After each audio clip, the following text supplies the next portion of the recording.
Happy Sunday! There's not many of these big slates left. I'm the prep queen, Ariel Epstein, taking you through the next 40 minutes or so. We've got a slew of guests, and as usual, it's Yanni the Greek joining us to tell us where all the steam is, the sharp sides, and apparently, after this show, Yanni's going to have a free steam room, noon Eastern time, if we do miss any of the games. We've got John Murray coming on from the Westgate. He's going to tell us who the sharps are on, what the book needs. So if you want to be on the same side as Vegas, which is why they have really tall buildings, John Murray is your guy. Last, certainly not least, Andy Lang from here at WagerTalk going to join the show as well, and we are going to talk props. So many props to get to, a lot of contract incentives to get to, and we'll see what Andy says about how to play those contract incentives. I've got some props as well, some contract incentives that stood out. The thing for me about contract incentives, you really can't bet them in week 17 per se, unless it's a really good matchup for the incentive to hit. I don't like just randomly, blindly betting contract incentives. I know that's fun to do. That's more of a week 18 thing or a thing when teams are kind of out of it or out of it. For me, it's the matchup working? Does this team need the game? Do they not? Those are the things to look for with contract incentive props, and we'll get to those towards the end of the show. Coming on now, we're going to be joined by Yanni the Greek, live from Las Vegas. He's wearing the Phillies hat.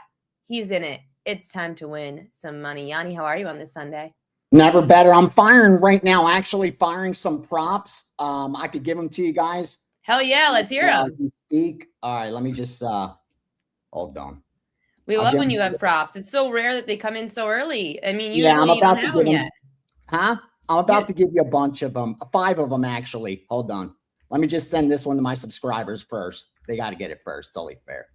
That's fine. They totally deserve to get it first. And it's crazy because I feel like towards the stretch of the season where we're in the final stretch, the last couple of weeks, props start to come in the playoffs. We always end up seeing a lot of different props come in as well. Seeing the chat too. Okay, first of all, the Jeffrey Epstein daughter comments have to stop. I have addressed it multiple times. It's an old joke, and too many people have made it. It's not even funny anymore. It's stupid. Sean Michael, the Ravens are going to the Super Bowl. Not me. I actually made a video saying that the Ravens missing the playoffs would be the best thing to happen to them. Now, if the Ravens end up potentially, because the Ravens need the Steelers to lose today, would it be fun to have the Ravens in a meaningful game next week? Absolutely. But they still need the Steelers to lose for them to be in it. Yanni, you ready for us? Yeah, I'm ready for you. Thank you. Thank you. All right, here's 3 that I sent out to subscribers. Here's 3 of them, okay? Trey McBride, over 7.5 receptions. Yep. Good to minus 130.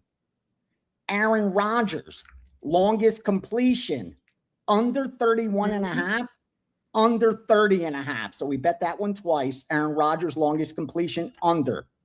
And this last one I was just sending out right now, Dylan Sampson, over 2.5, minus up to minus 150, over 2.5 reception. Now there's 2 more that I haven't sent to subscribers.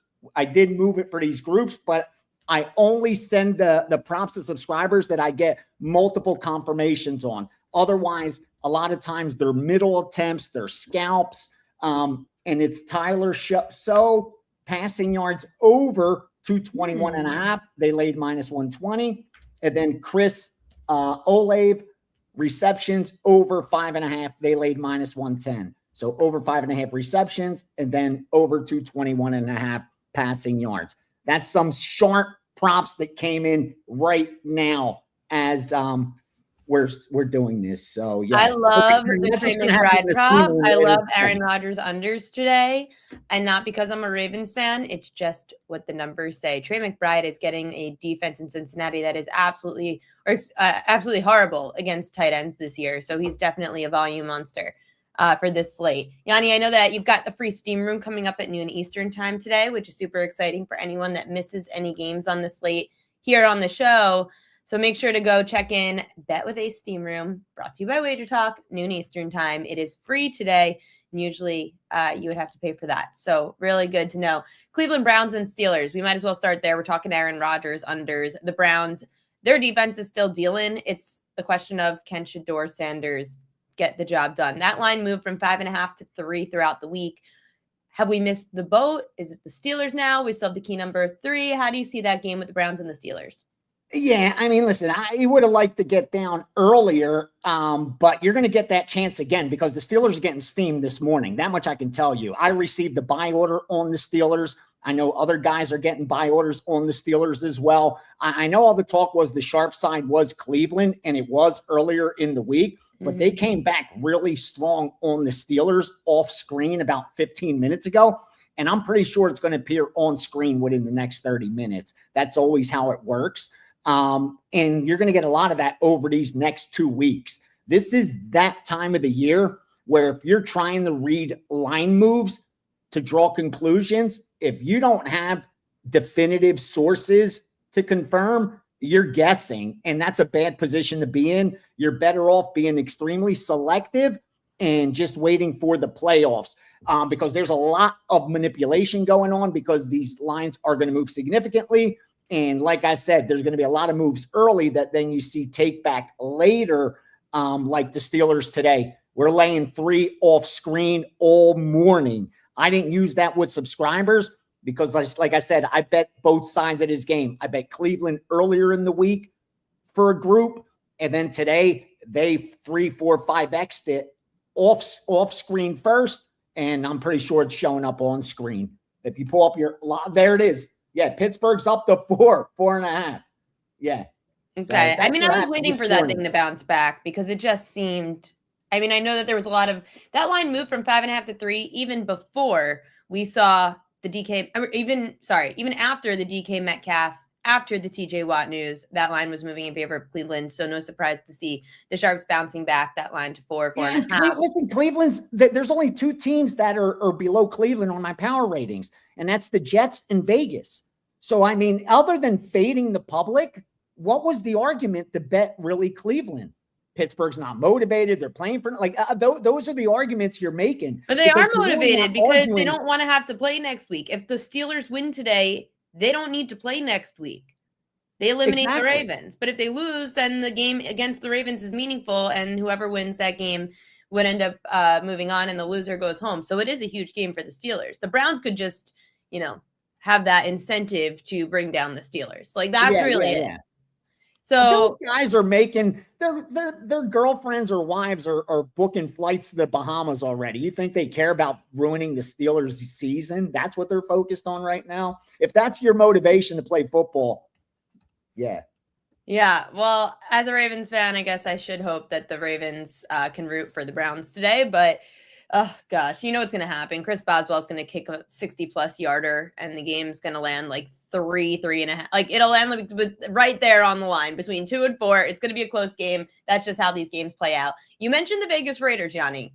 Yep. Vegas Giants, a very ugly game. Someone in the chat was asking about it. Who do you like? Let me see what I have. The latest info on this game. It's one. You see me going back and forth, like stuttering, because it's that kind of game. Like, I feel like if I'm guessing, if I feel that, I shouldn't be laying 11 to win 10. That's the bottom line. And if you feel like that today, you should be passing or betting for entertainment. And with this game, that's the problem. Right now, there's one side. It's Vegas or pass, because you could have got Giants as a dog when the line opened, and then you could have got them at -1, -2, -2.5, -3. So it's like, what were you waiting for up until today? So you can't bet the Giants. That's negative EV, even if they go out there and win by 30 points. It's just a bad habit to bet that late. So your only choice is to bet the Raiders. But what's attractive about the Raiders? They are the worst team in all of the NFL. So again, the Giants are only a couple positions above it, but at least with the Giants, like, I have a little more confidence in them.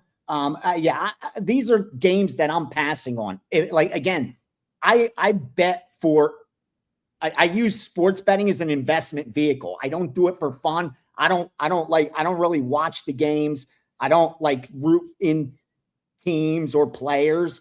So for me, it's all about, do I find an inefficient line? And I just don't see it. I don't see it in the Giants Vegas game. And, some of these games are just ugly. Again, I don't mean to discourage the viewers, but this is at WagerTalk. We're here to try to steer you to do sharp and plus EV kind of sports betting approach, and not just for entertainment and free picks. And unfortunately, on games like that, they're just ugly. Like I said, it's Vegas or pass. And for me, it's a pass.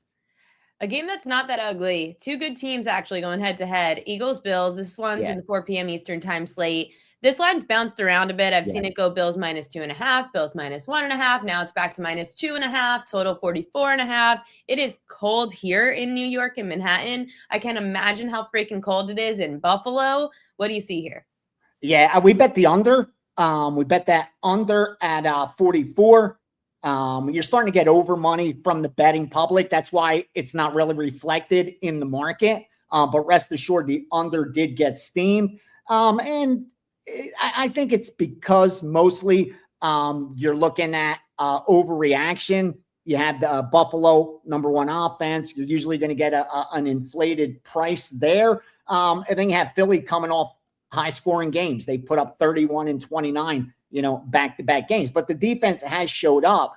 That's why I do like the game under. I was leaning Philadelphia because I did think this was power-rated wise. This was very close. Like I would make Buffalo maybe a half-point favorite, not even. It's a pick 'em with Philadelphia on a neutral. So maybe give Buffalo 2 points for home field advantage. And now being able to get 3 at even money on Philly, that looks like the side. But the Buffalo action has been sharp. And I always try to respect that a little bit. So I haven't bet the side at all, but I like Philadelphia power rated wise. That makes sense to me. But I like the under a lot more. I just don't like that the line's up to 45 in some of the books that, I respect. I would have liked to see that total show around 43.5 right now. But, I already placed the bet, so we'll see what happens.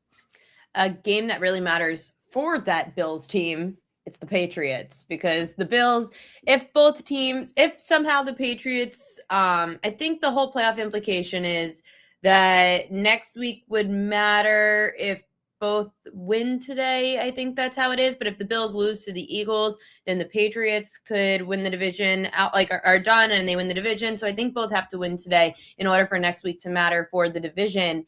But we've got a double-digit favorite. The Pats on the road laying 13.5 at the Jets. Obviously, the Jets, nothing to play for weeks now. Can they cover a double-digit spread?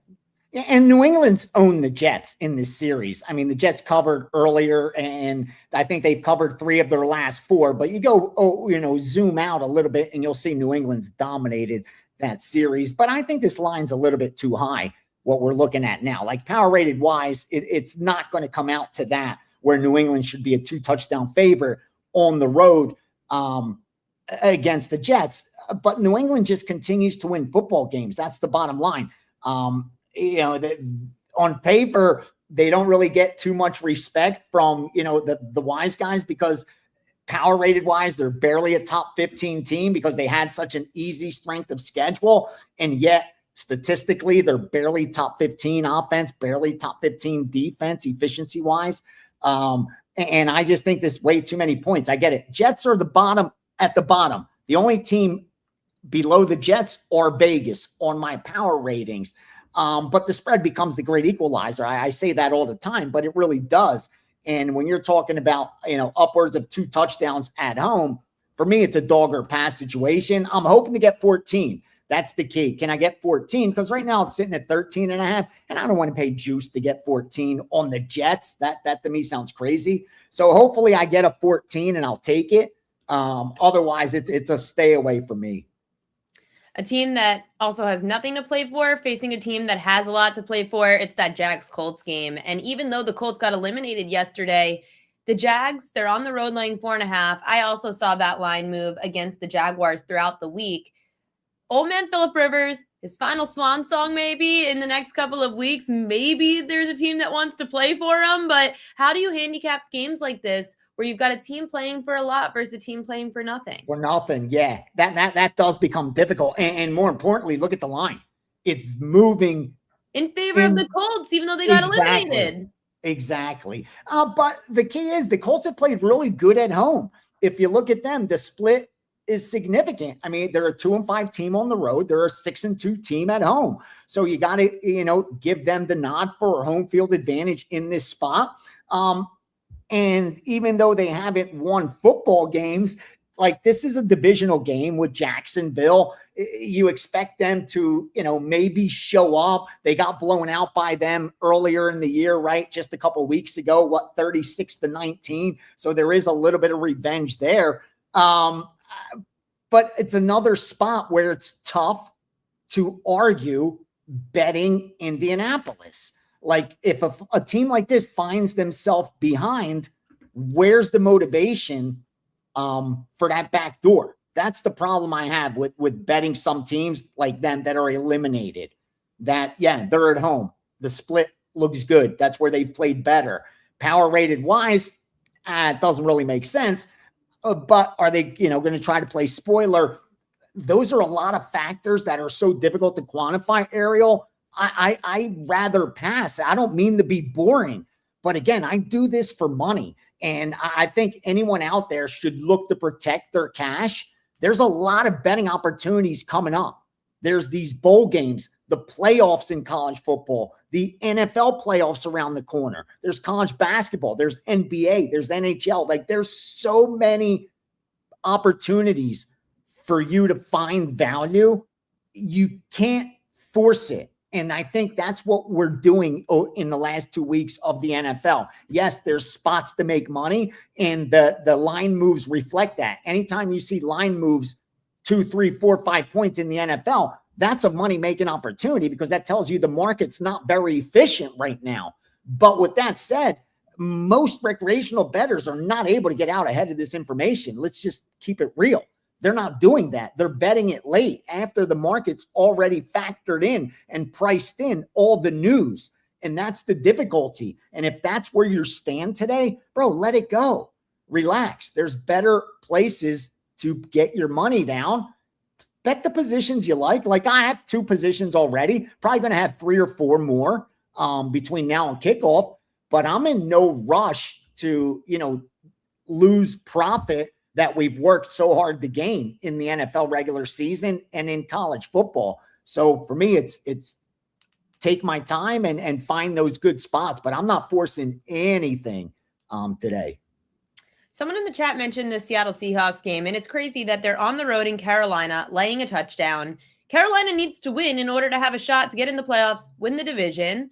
So I'm curious your thoughts on Seattle laying that hefty number of 7, and Mike and Molly 248 has a thought on the under for that game, for the total. I like the under. I lean under as well. I think that's a good bet, especially at 43. There's some 43s out there. I like Seattle. I don't think this line's high enough. Based on my power ratings, Seattle should be higher than a 7-point favorite, and I'm actually working on that side, trying to confirm it for a premium play. And if you're in the steam room, you'll know if we're going to fire. Because again, the must-win situations, you got to remember, yes, you're motivated to win, but there's a reason you're in a must-win spot more times than not. It's because you must not be all that good. Like teams that have already clinched, they're the elite. They're not in this position. We know who they are. But if you're scrambling the last week because you have to win, then there's some problems on that team. And then you add the pressure of having to win. That's a lot on their plate, where the other team, it's a free roll more or less. You're free rolling. And I think a loose 12-3 Seattle team, which is so much better on paper and has played so well on the road as well this year. What's the fade with Seattle? I'm only mad that this isn't 7.5. So I could tease them 57 different ways. That's what I'm hoping for, that this goes to 7.5 and that they get steamed and that happens. Probably not going to happen because the public's coming in on Carolina. But if this gets to 6.5 and I'm already seeing 6.5 at the square shops, I'm taking Seattle. I like the Seahawks. We've got about a minute left. So I guess, what are you seeing real quick just for sharp sides, totals, and sides that we haven't seen? All right. A couple of the sharp plays earlier and throughout this week was, I told you Seattle, Carolina under at 43, 415 New York Giants +1 to -1. They flipped that favorite. Cleveland earlier in the week, But Pittsburgh today, an under 34.5. Double-sided. New Orleans -1, Tennessee +3. I talked about that earlier. This is going to happen a lot over these 2 weeks, so be careful. You're going to hear sharp sides on both sides. And the under 47.5 and 46.5. Jacksonville, Indianapolis over. New England -9.5 and the opener, and 11.5. Philadelphia at +3, but that looks like Buffalo came back. And under 45, and then Chicago and San Francisco, the over, but I don't know if that was getting out ahead of the public because we're seeing some under money come back today. So that's pretty much some of the sharper moves. Join me in the steam room. And of course, the premium package is up only 4%. It's number one in the NFL in the regular season in profit, number one on 4 and 5% in the NFL, number one in college football profit. And wait till you see what's going to happen in 2026. Huge year. Jump on board. Join me in the steam room in about 40 minutes. We're going to do some damage. Love to hear it. A free steam room today with Yanni the Greek. Catch him at Greek_gambler, and he'll be in the steam room on WagerTalk platforms at noon Eastern. Yanni, good luck today. We'll see you next. Thank you. Coming on the show now. And before I bring on our next guest, you were saying this in the chat that there wouldn't be a last call again before the college football playoff. I just spoke to Kelly in Vegas. There will be one. That's why I did not address it. Kelly said there will be a last call right before the college football playoff. So don't worry. She'll let you know when that is coming up. I don't know if it's Wednesday or Thursday, but I will make sure she lets you guys know. But you will get some action here on Wager Talk's last call before the college football playoff coming up New Year's Eve and New Year's Day. Bringing on John Murray, who I know definitely is a New Year's guy. Like, you definitely love New Year's Eve. You definitely seem like the guy that loves to sit in the room with all your favorite people, kiss at midnight. Oh, Happy New Year. That sounds like you. New Year's Eve is kind of like St. Patrick's Day. It's kind of an amateur night, isn't it? Oh, is it? You know what I mean? I think so. I think it's like a lot of people that don't know what they're doing. I had the best time. My favorite St. Patrick's Day moment ever. I was in Vegas, and it was the first time that I watched somebody get taken out of a casino by 2 cops, one on each, or security, whatever it was, one on each arm of this guy. He couldn't even stand up. He was in his green for St. Patrick's Day. It was March Madness, and he got dragged on his knees out. He couldn't even stand. He was sleeping on his knees like out of a movie, getting dragged by his shoulders out. So it wasn't like in the movie Casino where they take him out and they use his head to open the door? They might have used his head to open the door, but I didn't see them leave. I just saw them exit the casino. Got it. It was pretty cool sight, and that's an amateur for sure. Was this the guy that you were with, or was this just a random? I don't know, or is just a random person? Brett was sober that day. Oh, okay. We love you, Kelly and Brett. Okay, yes, needs of the day. It's a weird week because we're at the point in the season where we've got teams that care and teams that don't. What does the Westgate Superbook need today, John Murray? We need Miami. They're at home against. That's so fun. Oh, yeah, they have a very good team this season. We need Miami. We need – stop me if you've heard me say this before. Every week we've done the show together. Do you need Vegas or do you need New Orleans? We need the Raiders. The Raiders. We need the Raiders yet again. They're at home against your Giants, New York's Giants. I would say I root for winners, but I don't. They won last night. I feel like your social media this week. It's too late. I wanted to talk to you about this, and I'm glad I picked this forum to do it instead of just texting you.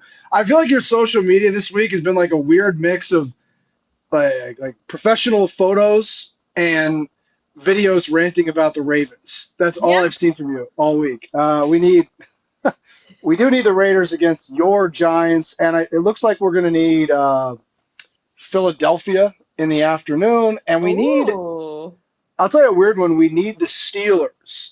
Ugh. So we took a lot of money on Cleveland. You still need them now that the line moved back to 4. Well, that's the thing. We're actually in good shape because we took all these bets on Cleveland at +3 before the game last night. So all of our liability, or most of our liability, I'll say, is on Cleveland +3. And to your point, right now the game is 4.5. So in theory, we would be in a favorable position in this game, and we'll see how it plays out. What about totals?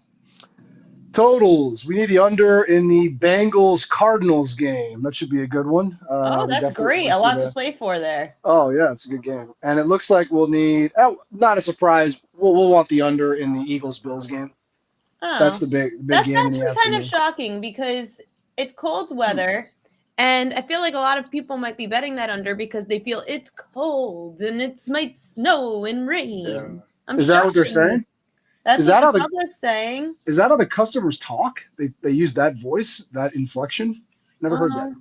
I'm not going to make fun of people because I've gotten in trouble for making fun of people. With who? What people? I don't want to lose fans for the WagerTalk crowd. It's fine. No. I'm sure you must be very well liked by the fan base. Most right? people. Okay.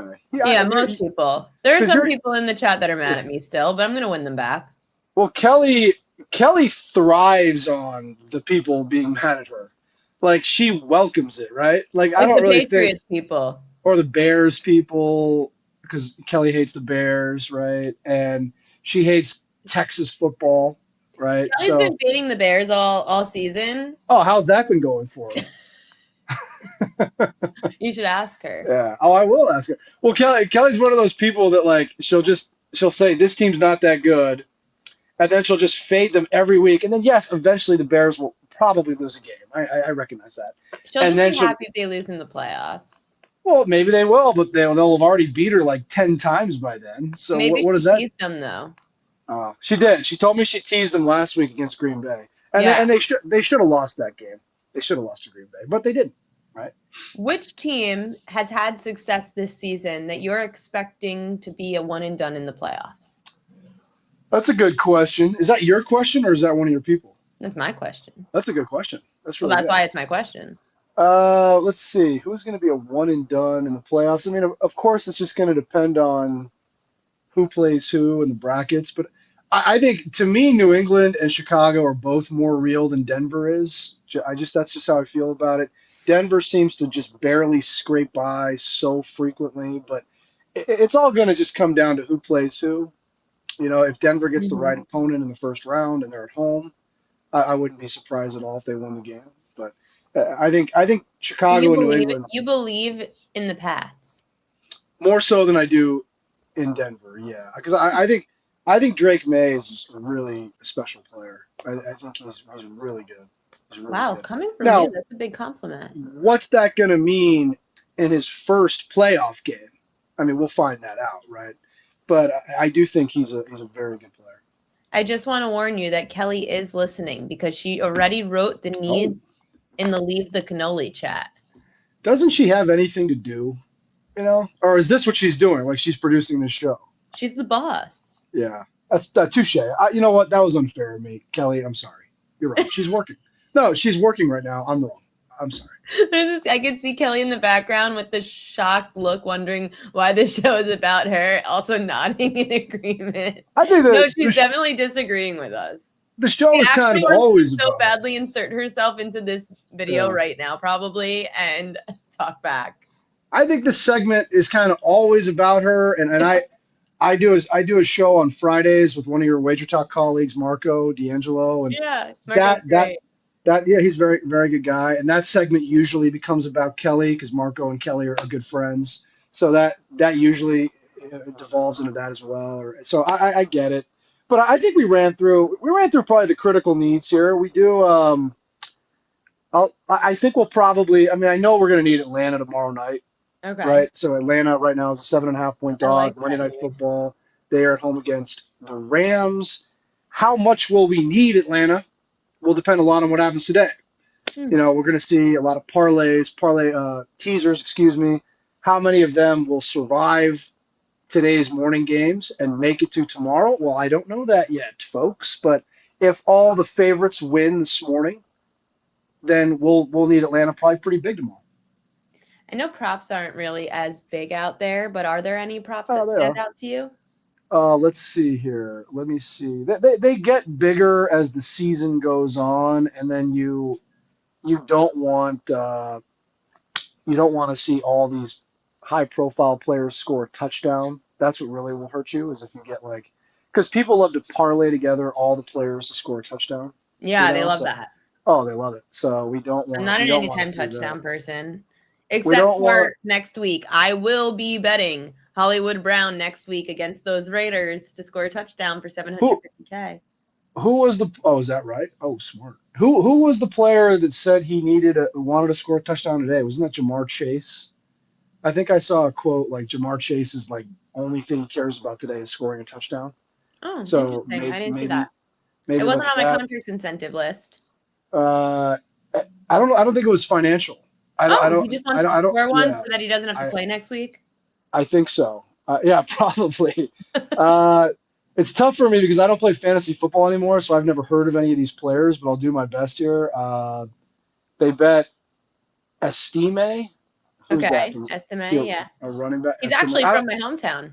Oh, really? Well, I stopped playing. I stopped playing fantasy football, so I don't know any of the But players' he's also names. not really like a first string, so it kind of makes sense. What did they bet him over Uh, rushing they, yards? they- yeah, they bet him over 27.5, and they bet Egbuka. I don't know how to pronounce his name, but I do remember him from the Buccaneers. He was Yes. awesome. Awesome at Ohio State. They bet him under 36.5 receiving yards. I'd say those look like the two big ones right now. We got a decent amount of time to go though. I love it. John Murray, who do you Yeah, not want to see win the Super Bowl? who do I not want to see win the Super Bowl? Yeah. I know we do really poorly on the exacta if it's Rams and Bills, like the Super Bowl exacta. If it's Rams and Bills, the guy who did it before the season, he quit. He got another job in season. I would have to rehire him and then fire him ceremonially. If if the Rams beat the Bills, I'd have to bring him back to work just to fire him in a big display. That's how bad that would be. I think we're in pretty good shape in the Super Bowl futures. The college football futures are a little bit more of a focus for us. We don't want Miami to win the national championship. That'd be very bad for us. And Texas Tech. Texas Tech was a very popular team preseason. And hey, hold on, I got my dog right here. Mario? Texas, yeah, Mario. So, hey, buddy, come here, big man. He's chewing on a box. That's what they wanted to know. David Fink said, "Can we get the hard-hitting questions? Is Mario in the office?" Oh, hold on a second. Let me grab him. Here, come here, buddy. My dog's sleeping. Marley's asleep because she has to take anti-nausea meds to come back in the car, and we had to drive back from the suburbs. Hi, Well, Mario. Mario got a new Liverpool sweater for Christmas, so he's all decked out. It's a little cold here. Yeah, but Texas Tech was like 100-1 preseason, and they took a fair bit of money. We're in very good shape on Georgia, very good shape on Ohio State. We lose a little bit on Indiana, but I think we're in pretty good. I think we're more concerned about that right now.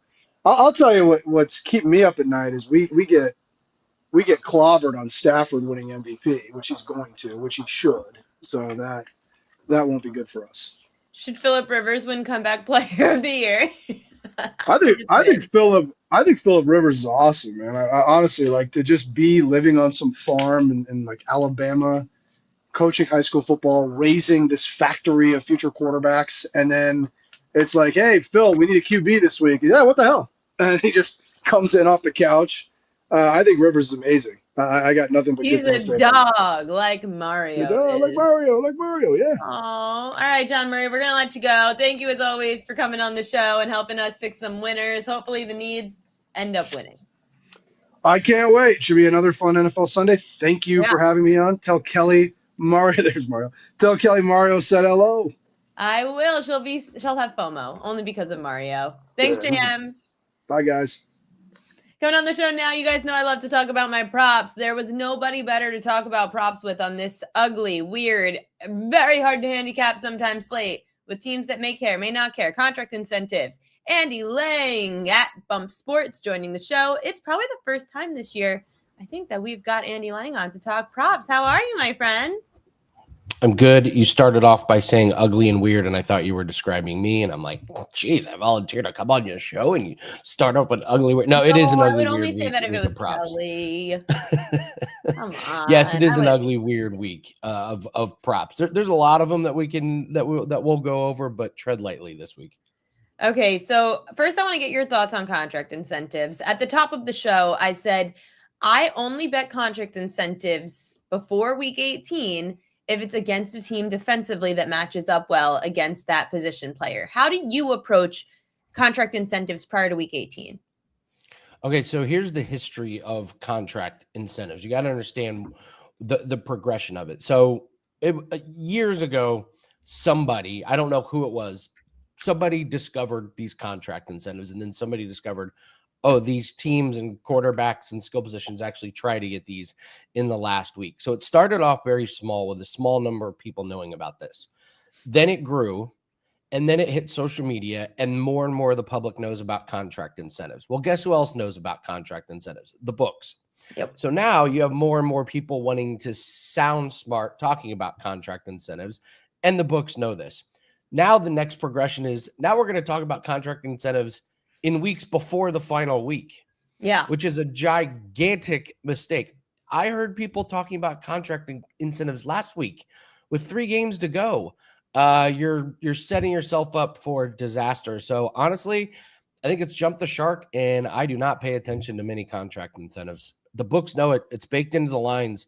You don't have the edge that you used to anymore. No. So I think contract incentives are on the way out. I remember last year they had Mike Evans priced perfectly at 1,000 yards, and it was tough. There was no value in betting it. So people are going to bet it because it's a fun, it's a novelty, but I promise you're not smarter in the books with contract incentives. Absolutely, which is why I've got a few different approaches this week that isn't necessarily about hitting contract incentives, maybe making a little dent in it, but it all has to do with matchups. And Andy Lang, tell us what you're looking at on the board today. Okay, well, since I knew I was coming on with you, let's do a prop in every single game. So here we go, rapid fire. Yep, Tampa, Miami, Jalen Waddle over 58.5 receiving. I think Quinn Ewers is actually not bad, and this is a Tampa Bay defense that you can throw all over. And if you're Miami, you need to know what you have in Quinn Ewers. He's going to throw a lot. He had 30 attempts last week. I see another big attempts game from him. If he's going to do well, Waddle's going to do well as well. So Waddle over is receiving. Here's a fun one for the Jets and the Patriots. Do a same game parlay of Brady Cook will throw an interception plus Drake May will not throw an interception. That'll get you to plus 130. Brady Cook's got an interception in 3 in a row. My worry about the Drake May will not throw an interception is I discovered this Jets don't have an interception about 5 weeks ago. Now everybody knows it. So everybody knows the Jets don't have an interception, and that's normally when it blows up. But for fun, that one's pretty good. Steelers, Jaylen Warren, I was worried about his health. He's off the injury report. I'll take his over rushing, 54.5. It's going to be wet field, no DK Metcalf in Cleveland's defense. You can run all over him at 163.5 rushing allowed the last 3 games. So I think Warren is going to get most of the carries. Gainwell's become the pass catcher. Jaylen Warren's become the rusher there. I'm going to go back to a goodie this year. Chase Brown over 82.5 rushing plus receiving. I want both of these categories in this Arizona, I like him Cincinnati. today. Yeah, 90 plus in 8 out of the last 9 games. He just gets there in one category each week. You don't know which one it is, and the books still haven't caught up to this one. So I'll take Chase Brown over rushing receiving. I'll give you 2 in the Colts and the Jags. Trevor Lawrence to throw 2+ touchdown passes. Sauce Gardner is back for the Colts for some unknown reason. I don't think he's 100% healthy. He's got a calf injury. If he tweaks it again, he's going to be out. Colts lost DeForest Buckner. He's gone for the year. This is a Colts defense that is trash right now. Alec Pierce over 2.5 receptions. It was 1.5 last week, and he got to 4 receptions. I don't think they adjusted this high enough. Phillip Rivers will hit him a couple times. They're indoors. Should be good conditions for throwing for this game for the Colts. I think they're going to be down. I think they get stomped on this week. So Pierce over 2.5 receptions. New Orleans, Tennessee, Tyjae Spears. This has been a great one for clients, over 17.5 receiving. He's over this in 9 out of the last 10, and he has 2 or more catches in 10 straight, Ariel. Tyjae Spears has been a fantastic one. Seattle, Carolina, I don't know what to do with this one. I wanted to give you a prop in every game, so we'll go Chuba Hubbard over 8.5 longest rush. He's done it in 4 straight, but he's only gotten 10 yards in 4 straight, so it's not like he's blowing this one out of the water, but that number could be a little bit low. Favorite under, no surprise, Giants, Raiders is my favorite under of the week. It's Jackson Dart under 30.5 rushing. I think they finally got to him last week, Ariel, and they were like, no more trips to the blue tent, man. Like, you slide, you go out of bounds, or you throw the ball away. And he had 7 rushing yards last week in a game that's meaningless for both of these teams as far as winning. I think Dart doesn't take off running very much. Philadelphia, Buffalo. I want to exploit this Bills rush defense or lack of rush defense, and I'll do it with Jalen Hurts over 29.5 rushing. He's actually gone over in 5 out of the last 6. The Bills are bottom 3 rush defense by any metric.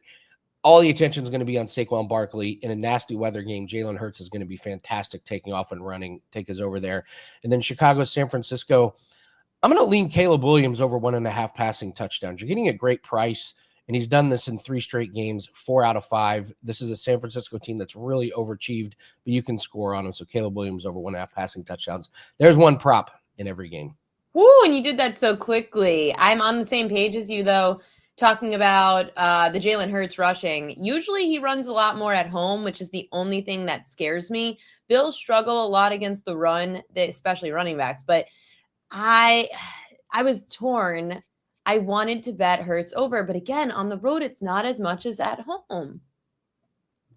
I know. I just, when I look at these props, there's some really bad defenses that I want to exploit. And the Bills rush defense, I feel like I'm going to be upset if I don't make money off of fading the Bills defense. So Saquon over his longest rush could be a look.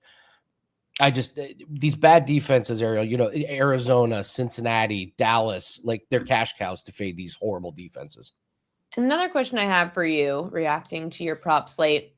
So I liked Chase Brown, and I know we said contract incentives isn't necessarily something we talk about, but these are 2 teams that are playing for nothing, Arizona and Cincinnati. Samaje Perine can earn $100K by hitting 500 rushing yards. He's at 335. I was curious if you think that he could bite into some of Chase Brown's workload. Yeah, I mean, he already does. Right. He already does get some pretty good. That's a hefty number for Samaje Perine to get over. Like there would have to be a long run, some kind of broken play, and Samaje Perine's not a bell cow. I don't know how much they would give him. He would need to get to 70 today, and then maybe they give him a shot to get 100 next week if nobody else is trying. That would be a tough. What is his rushing number? Do you know his rushing number? 35.5, Perine.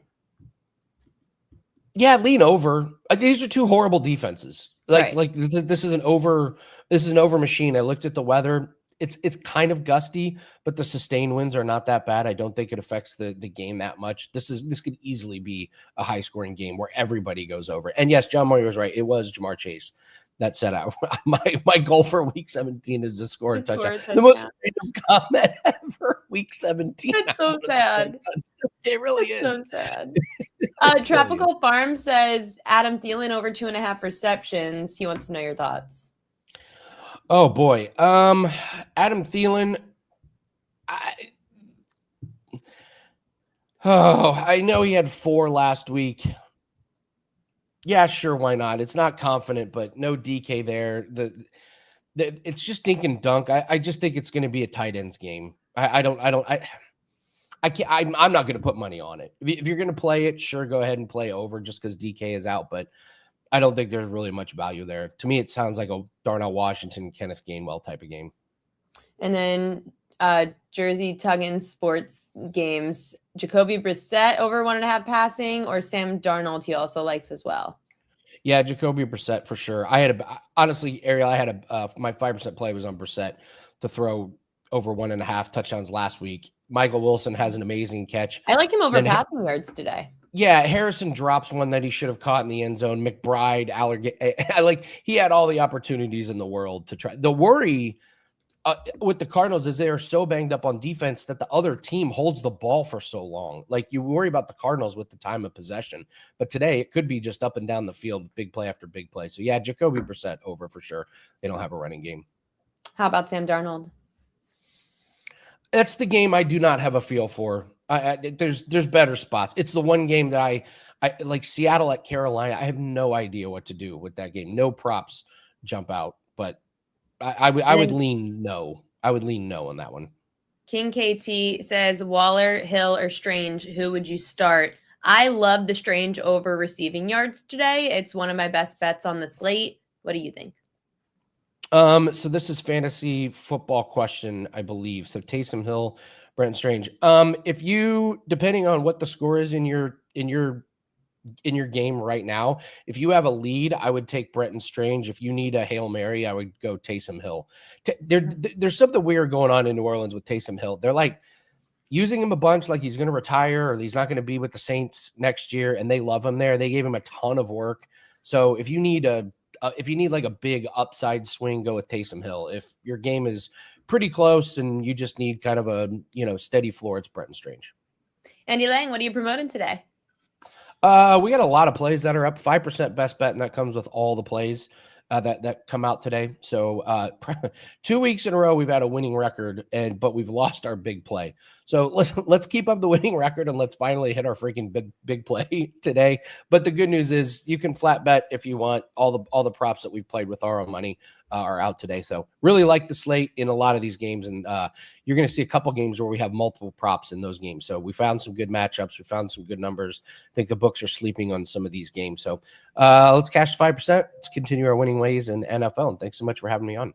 Thanks so much, Andy. Good luck today. And make sure to follow Andy Lang at Bump Sports. And we've also got, remember, Yanni the Greek coming on in the Steam Room. It's free today, noon Eastern time.